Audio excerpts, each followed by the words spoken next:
Will taking fewer language classes actually make you more fluent? I've been giving language classes for years, and I've come to believe that they are one of the main reasons why people don't progress. Not because teachers are bad or students don't care, but because classes, paradoxically, make you want to do less of the work that actually matters. And today, I'm going to show you why. Before the class, there is anticipation. So you're going to learn something new today. Wow, you feel excited. During the class, there is engagement because someone's correcting you, someone's talking to you. You're performing and it feels good. Afterwards, you have relief because you showed up. So it means that you're making progress, isn't it? That arc feels deeply satisfying, and that's exactly the problem. Neuroscience shows that dopamine fires not at the reward itself, but at the anticipation of it. Your brain gets its hit the moment you're thinking, I'm going to learn something new today. But what you're experiencing isn't learning, it's actually exposure that is social, structured, and stimulated enough to feel like the real thing. But the problem is that it's still not learning. Classes also have a very big density problem, because a single class touches on so many things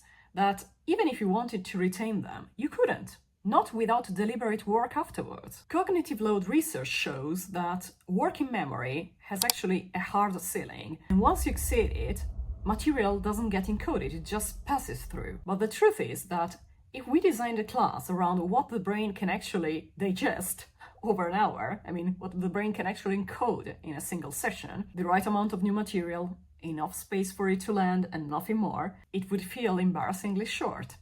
Most students would actually complain because it would feel too light, not enough value for the money. This actually tells you everything about what you are buying when you're buying a class. We are not buying learning. We are buying the feeling of density. We are buying the sensation of being filled with knowledge. We've confused volume with value. Here comes something even more uncomfortable.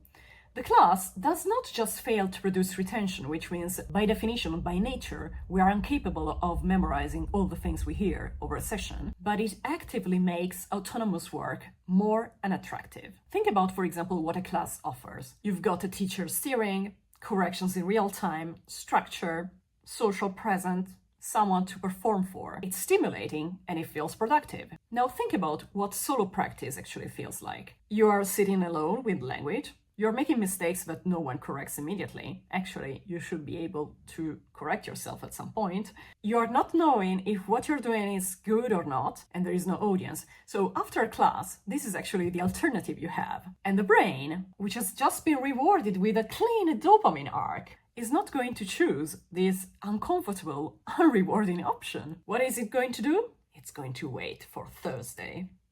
The class raises the bar for what doing something feels like so high that solo practice doesn't clear it. And so you avoid it, not consciously, but consistently. But the class is still there. It's still giving you the hit. It's still making you feel like something is happening. So you coast, sometimes for months, sometimes for years, until money runs out, or until when you have one of those mirror moments where you look at yourself and you realize you've been at this for 2 years and you still can't hold a proper conversation.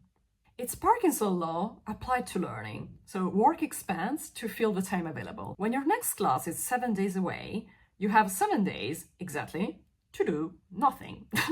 The deadline feels real, but it's not close enough to act. And when procrastination kicks in, actually, it doesn't feel like procrastination because until when you have a class on the calendar, it feels like preparation. I tested this with some students. I told my students I'm available whenever you want. So I would send them, for example, a question about their daily life. The point was just to trigger a kind of response so that we could have the usual feedback loop over the week until the following class. But of course, I had almost no takers. So I removed the classes altogether. The ones who stayed had to engage in between the sessions or accept that nothing was happening. And the ones who chose to engage are actually the ones whose progress is absolutely crazy. It's uncomparable to what the other people are doing.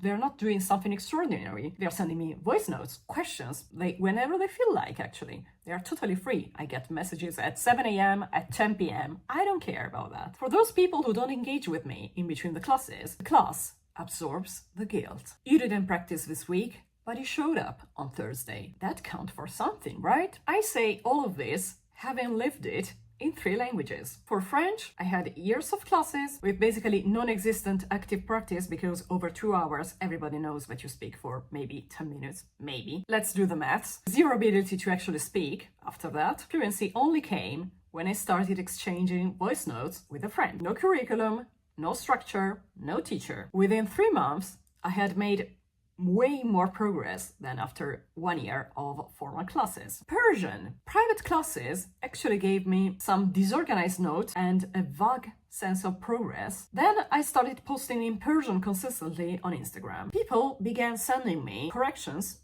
in the private messages. They were not many, they were just a constant drip of little things here and there. It was actually more effective than months of traditional classes because the volume was digestible enough for me. Dutch. I learned more chatting for 3 months on a daily basis with a Flemish friend than over years of traditional classes. In every case, the learning happened outside the class, in the friction, in the uncertainty, in the moments where nobody was steering. I don't say that classes are completely worthless. They're actually a very good moment to develop a little bit of accountability, to develop the human relationship between the teacher and the student. I mean, that's definitely a very big plus. I'm saying that most people actually use them wrong. I had one student, for example, a few years ago now. He was Italian, learning French intensively, who progressed faster than anyone I have worked with. We met 3 times a week. His progress was not because of the classes or because of me in general. The thing is that at the end of each sessions, we would agree on a topic, and before the next session, he actually prepared a full speech on that topic. Grammar, structure, vocabulary, he had learned 90% of it on his own before the class. What I was a deadline and an audience. The autonomous work didn't really feel unattractive to him. It was actually the whole point, it was necessary. And the class had given it a purpose, but not replaced it. We also have to consider the specificities of that situation, because he had 2 things that most people don't. He had a considerable budget, and he was on a sick leave, which meant he could actually sit down for a couple of hours and work properly without arriving to the sessions already drained from 8+ hours at the office. That matters a lot, and we all know very well that the reality of 99% of the people out there is not this one. The day is exhausting. By the evening, there is almost nothing left. And asking someone in that state to make 2 hours of focused work, I mean, it's absolutely absurd. But what we forget is that we don't need 2 hours. If we replace a daunting weekly session with 10 minutes of practice, you can make real progress at a fraction of the effort. Not because 10 minutes is magic, but because 10 minutes repeated consistently will always beat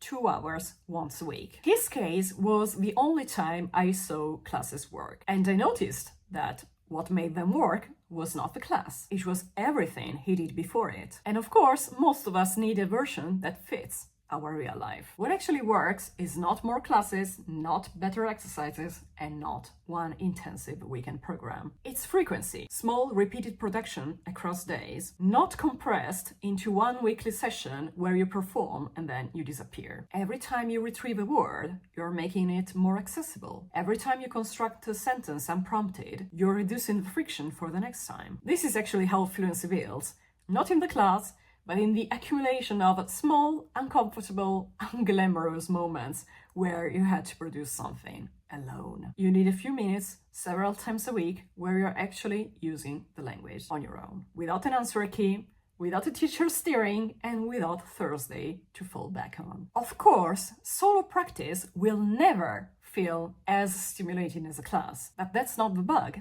That's the point. If your class disappeared tomorrow, for example, the school closes, the teacher moved, would your progress stop? If the answer is yes, you're not learning, you're actually depending. The goal is not to find a better class, the goal is to not need one. If you feel like knowing more about my experience with French and voice notes, check out this video.